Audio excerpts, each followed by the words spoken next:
जब राष्ट्रपति पिछले महीने तुर्की में नेटो शिखर सम्मेलन से रवाना हुए तो जिस विमान में उन्हें चढ़ते हुए पूरी दुनिया ने देखा वो उनके बिना उड़ान भर गया। अमेरिकी राष्ट्रपति डोनाल्ड ट्रंप को ईरान के हमले के प्रयास से बचाने के लिए सामान ले जाने वाले एक विशेष मालवाहक वाहन के पिछले हिस्से में ले जाया जा रहा है और ये एक बिल्कुल सच्ची कहानी है।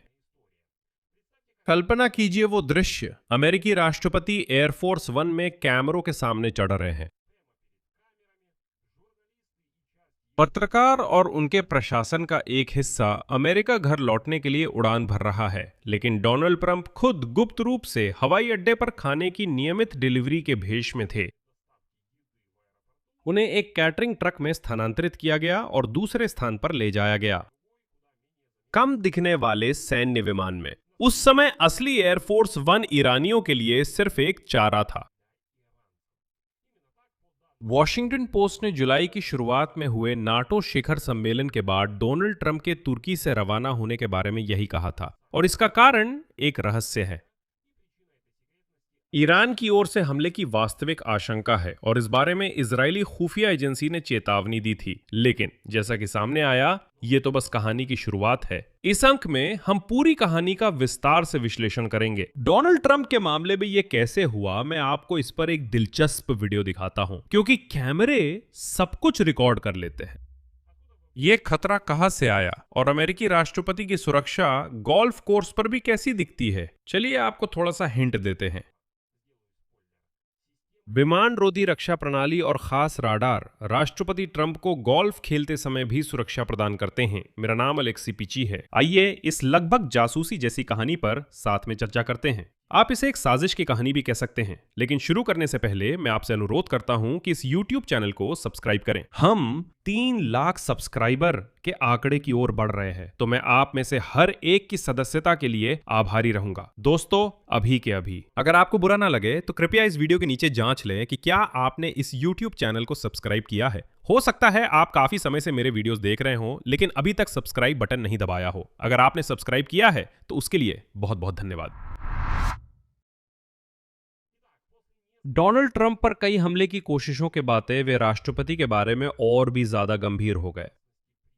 8 जुलाई को, यानी करीब 1 महीने पहले, डोनाल्ड ट्रंप तुर्की में अंकारा में नाटो शिखर सम्मेलन में थे। वे वहां नए बोइंग 747-8 विमान से गए थे, जो उन्हें 2025 में कतर द्वारा दिया गया था। और फिर जुलाई की शुरुआत में ट्रंप और उनकी पूरी टीम ने शेखी बघारी की। आखिरकार कतर वाला बोइंग तैयार और सुरक्षित कर दिया गया और अब इसे अमेरिकी राष्ट्रपति के लिए मुख्य विमान के रूप में इस्तेमाल किया जा सकता है। और आखिरकार ट्रंप इस नए कतर वाले बोइंग पर खुलेआम उड़ सकते हैं। लेकिन वापस संयुक्त राज्य अमेरिका में ट्रंप को अचानक बताया गया कि वहां कतर वाला विमान इस्तेमाल नहीं किया जा सकता और इसलिए उन्हें अपने पुराने राष्ट्रपति विमान एयरफोर्स वन पर लौटना होगा। और ट्रंप ने तब यहां तक कहा इसके बारे में सोशल नेटवर्क्स पर कि वो नए बोइंग 747-8 से अंकारा गए,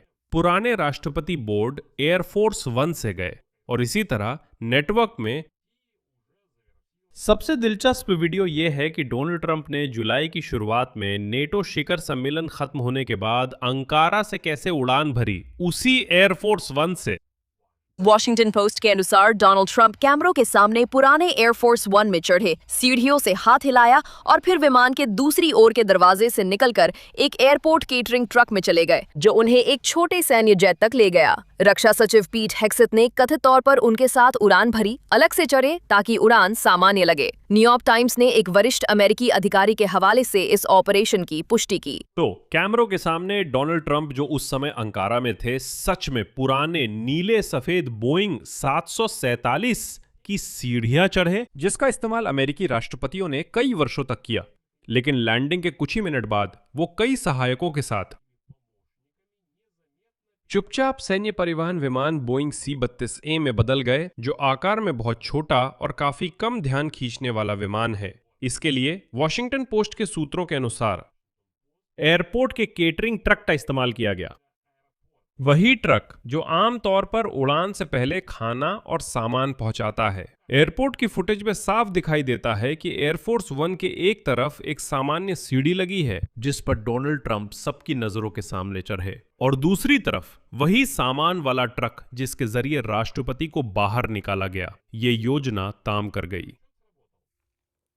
पत्रकार जो राष्ट्रपति के दस्ते के साथ उड़ान भर रहे थे। खैर, व्हाइट हाउस के कुछ कर्मचारी पूरी तरह से आश्वस्त थे कि डोनाल्ड ट्रंप उसी विमान में हैं। वो बस अपने ऑफिस में थे और वे लोग उड़ान भर रहे थे और सोच रहे थे ट्रंप कहीं पास ही हैं। यानी ये बात लीक हो सकती थी कि वो वहां नहीं है।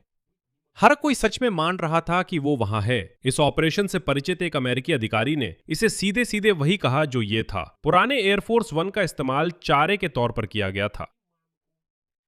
व्हाइट हाउस के कम्युनिकेशंस डायरेक्टर चुंग ने इस कहानी की पुष्टि वॉशिंगटन पोस्ट में की। आगे उनकी टिप्पणी है, जैसा कि राष्ट्रपति ने उल्लेख किया, अमेरिका के कई दुश्मन हैं जो उन्हें हमेशा सतर्क रखते हैं और हम इन खतरों को निष्क्रिय करने के लिए अपने पास मौजूद सभी साधनों का इस्तेमाल करते हैं। इसी तरह उन्होंने ट्रंप की निकासी वाली इस घटना पर टिप्पणी की। ग्रेट ब्रिटेन पहुंचने के बाद ट्रंप फिर से पहले कभी नहीं देखे गए अंदाज में कैमरों के सामने आए, अब एयरफोर्स वन के पास। फिर वे सुरक्षित घर लौट गए। कुल मिलाकर ये सब ऐसा लग रहा था जैसे वो बस ब्रिटेन गए थे, ट्रंप उसी एयरफोर्स वन पर थे। हालांकि वे विमान में नहीं थे, वास्तव में ट्रंप वहां थे ही नहीं। आइए बात करते हैं कि ये सारा खतरा आखिर आया कहां से, जिसकी वजह से डोनाल्ड ट्रंप को निकालने के लिए पूरी एक विशेष ऑपरेशन चलानी पड़ी। वॉल स्ट्रीट जर्नल के अनुसार इजराइल ने अमेरिकी अधिकारियों को उस योजना के बारे में खुफिया जानकारी दी थी जिसमें तुर्की में नाटो शिखर सम्मेलन के दौरान डोनाल्ड ट्रंप की हत्या करने की साजिश थी। इसके अलावा वॉशिंगटन में खुद इस जानकारी को ज्यादा भरोसेमंद नहीं माना गया, लेकिन वॉशिंगटन पोस्ट के अनुसार ईरान से असली खतरे की जानकारी मिलने के बाद आखिरकार गुप्त निकासी कराई गई। स्थिति और भी खराब थी क्योंकि ठीक इसी दौरान संयुक्त राज्य अमेरिका ने वॉशिंगटन और तेहरान के बीच लंबे समय से चले आ रहे संघर्ष को समाप्त करने के लिए हुई बातचीत के विफल होने के बाद ईरान पर सैन्य हमले फिर से शुरू कर दिए। और तुर्की खुद, जहां नेटो शिखर सम्मेलन हुआ था, आप जानते हैं, उसकी सीमा सीधे ईरान से लगती है, जिससे इस यात्रा के आयोजकों के लिए जोखिम का आकलन और भी बढ़ गया। यानी ट्रंप आम तौर पर ईरान के काफी करीब थे और ये एक वास्तविक खतरा था कि वे उन्हें खत्म कर सकते थे। यह स्पष्ट है कि बाद में डोनाल्ड ट्रंप ने खुद पत्रकारों से कहा कि वो लंबे समय से तेहरान के निशाने पर सबसे ऊपर हैं। और इससे भी पहले न्यूयॉर्क पोस्ट से इस खतरे पर बात करते हुए उन्होंने सीधे तौर पर कहा, उद्धरण, मैं उनकी सूची में रहा हूं, यही है जिससे हम निपट रहे हैं। बस एक बात है कि मैंने निर्देश छोड़ दिए थे, अगर कुछ होता है तो बस सचमुच उन पर इतना बम गिराना कि उन्होंने पहले कभी ऐसा ना देखा हो। यानी ट्रंप ने अपनी मौत की स्थिति में ईरान पर अभूतपूर्व जवाबी हमले की चेतावनी दी थी। तो इस दुश्मनी की पृष्ठभूमि बहुत पीछे तक जाती है, सिर्फ इस युद्ध तक ही नहीं। ईरान में इस पर खुलकर चर्चा होती रही है। साथ ही अन्य लोग भी 2020 में डोनाल्ड ट्रंप को खत्म करने की बात कर चुके हैं, उसके बाद जब उन्होंने वो आदेश दिया जिससे ईरानी सैन्य कमांडर कासिम सुलेमानी मारे गए, और जब ईरान के सर्वोच्च नेता अली मेनेई, जिनकी फरवरी 2026 में हत्या कर दी गई थी, का अंतिम संस्कार हो रहा था, प्रदर्शनकारियों ने विशाल बैनर लहराए जिन पर अमेरिकी राष्ट्रपति को मारने की सीधी अपीलें लिखी थीं। इसके साथ ही यह समझना जरूरी है कि ईरान से आने वाला खतरा ही एकमात्र नहीं है जिससे सीक्रेट सर्विस को निपटना पड़ता है। ट्रंप पहले भी हत्या के प्रयास का निशाना बन चुके हैं। उदाहरण के लिए 15 सितंबर 2024 को वेस्ट पाम बीच में उनके गोल्फ क्लब के परिसर में सीक्रेट सर्विस के एक एजेंट ने परिधि की जांच के दौरान झाड़ियों में एक हथियारबंद व्यक्ति को देखा। संदिग्ध रायन वेस्ली राउत को हिरासत में लिया गया और एफबीआई ने इसे एक संभावित हत्या के प्रयास के रूप में जांचा। और 13 जुलाई 2024 को, यानी ठीक 2 महीने पहले, पेंसिल्वेनिया के बटलर में एक चुनावी रैली के दौरान शूटर ने सीधे मंच पर गोली चला दी। उस समय, जैसा कि आप याद करते हैं, गोली डोनाल्ड ट्रंप के दाहिने कान को छू गई थी। एक रैली में शामिल व्यक्ति की मौत हो गई और 2 अन्य गंभीर रूप से घायल हो गए, और हमलावर को खुद सीक्रेट सर्विस के एक कर्मचारी ने गोली मार दी थी। असल में जुलाई की शुरुआत में अंकारा से डोनाल्ड ट्रंप की जिस तरह से निकासी की गई वो कोई अनोखी बात नहीं है। ऐसा पहली बार नहीं हुआ है। ऐसे रास्ते को छुपाने का ऐतिहासिक उदाहरण यहाँ काफी महत्वपूर्ण है और वॉशिंगटन पोस्ट याद दिलाता है कि अमेरिकी राष्ट्रपति पहले भी ऐसे कदम उठा चुके हैं। साल 2000 में जब बिल क्लिंटन पाकिस्तान के दौरे पर थे, पाकिस्तान में राष्ट्रपति ने भी ठीक इसी तरह एक विमान से बाहर निकले, जबकि असली एयरफोर्स वन का इस्तेमाल पर्यवेक्षकों को भ्रमित करने के लिए किया गया था। यानी उन्होंने भी ऐसे ही उस विमान में बैठने का दिखावा किया, फिर उन्हें बाहर निकाला गया, अलग से एक मालवाहक गाड़ी में ले जाया गया और दूसरे विमान में पहुंचाया गया।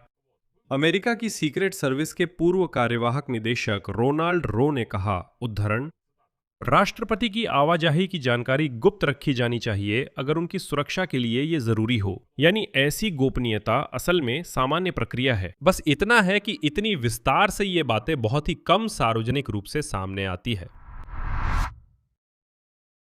और अब जो कुछ हो रहा है वो डोनाल्ड ट्रंप की उसी निकासी के एक महीने बाद की बात है और यही पूरी कहानी को और भी ज्यादा साफ तौर पर दिखाता है। अमेरिकी सेना ने डोनाल्ड ट्रंप की सुरक्षा के लिए, यहां तक कि उनके आराम के समय भी, उनके चारों ओर वायु रक्षा को और मजबूत कर दिया है। सिर्फ सुरक्षा ही नहीं, बल्कि जरा सोचिए, वायु रक्षा। अमेरिका के राष्ट्रपति के अपने golf club Bedminster, new Jersey में गोल्फ टूर्नामेंट के फाइनल राउंड के दौरान उनके पास ही सेना का कम दूरी का वायु रक्षा सिस्टम एवेंजर और सेंटिनल रडार स्टेशन देखा गया। उत्तरी अमेरिका के वायु आकाशीय रक्षा कमांड नॉरैड ने पुष्टि की है कि एवेंजर वाकई में अमेरिकी सेना द्वारा सीक्रेट सर्विस की मदद के लिए खास तौर पर राष्ट्रपति ट्रंप की सुरक्षा में इस्तेमाल किया जाता है। ये एवेंजर सिस्टम आखिर है क्या? ये एक मोबाइल सिस्टम है।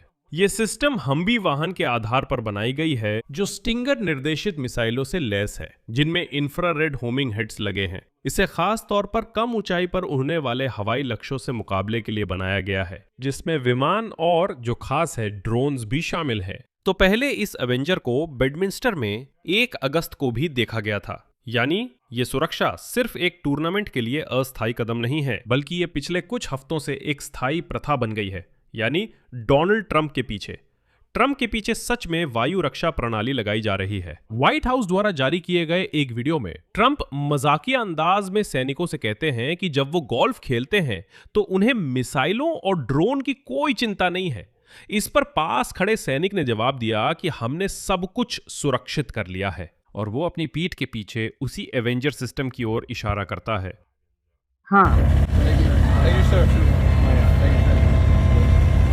मुझे मिसाइलों या ड्रोन की कोई चिंता नहीं।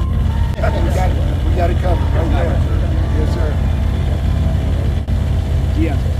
और ये वास्तव में सिर्फ दिखावटी एहतियात नहीं है, नहीं, लेकिन नॉरैड ने पहले ही 2 हल्के नागरिक विमानों के इंटरसेप्ट की सूचना दी थी, जिन्होंने उस क्षेत्र में अस्थायी उड़ान प्रतिबंध क्षेत्र का उल्लंघन किया था जहां डोनाल्ड ट्रंप मौजूद थे। F-16 लड़ाकू विमानों ने दोनों विमानों को प्रतिबंधित हवाई क्षेत्र से बाहर तक एस्कॉर्ट किया। मतलब सिस्टम सिर्फ दिखावे के लिए नहीं, बल्कि सच में अभी के असली उल्लंघनों पर तुरंत प्रतिक्रिया दे रहा है।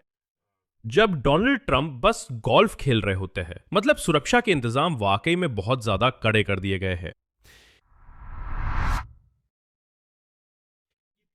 नतीजा, तुर्की से गुप्त रूप से राशन वाले ट्रक के जरिए निकासी, ट्रंप द्वारा पहले से छोड़ी गई ईरान पर जवाबी हमले की हिदायतें, अगर उनकी खुद की मौत हो जाए तो।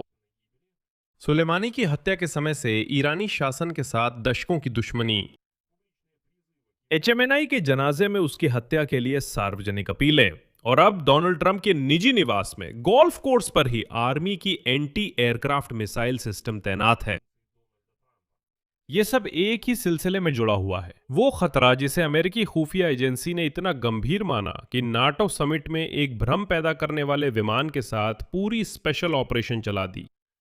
1 महीने बाद भी वो खतरा खत्म नहीं हुआ। वो बस राष्ट्रपति के साथ उनके अपने गोल्फ कोर्स पर आ गया है, जहां अब उनकी सुरक्षा सिर्फ सूट में बंदूकधारी एजेंट ही नहीं कर रहे, बल्कि अब असली एंटी एयर डिफेंस भी तैनात है। सीधे शब्दों में कहें तो डोनाल्ड ट्रंप पर ईरान की तरफ से हत्या के प्रयास की सच में आशंका है और इसे काफी गंभीरता से लिया जा रहा है। यहां मैं विराम लगाता हूं। अपनी राय और निष्कर्ष इस एपिसोड के नीचे कमेंट्स में लिखें। इस YouTube चैनल को सब्सक्राइब करें, इसके लिए मैं आपका आभारी रहूंगा। लाइक करें, बेल आइकन दबाएं और अगर आप इस YouTube चैनल के काम को सपोर्ट करना चाहते हैं तो किसी भी डोनेशन के जरिए आर्थिक मदद कर सकते हैं। जैसा कि आप देख सकते हैं, इस YouTube चैनल पर कोई विज्ञापन नहीं है, इसलिए आपकी किसी भी तरह की मदद के लिए मैं आभारी रहूंगा। ये कैसे करना है? इस वीडियो के डिस्क्रिप्शन में सभी लिंक और डिटेल्स दिए गए हैं, या फिर YouTube पर स्पॉन्सरशिप फीचर का इस्तेमाल करें।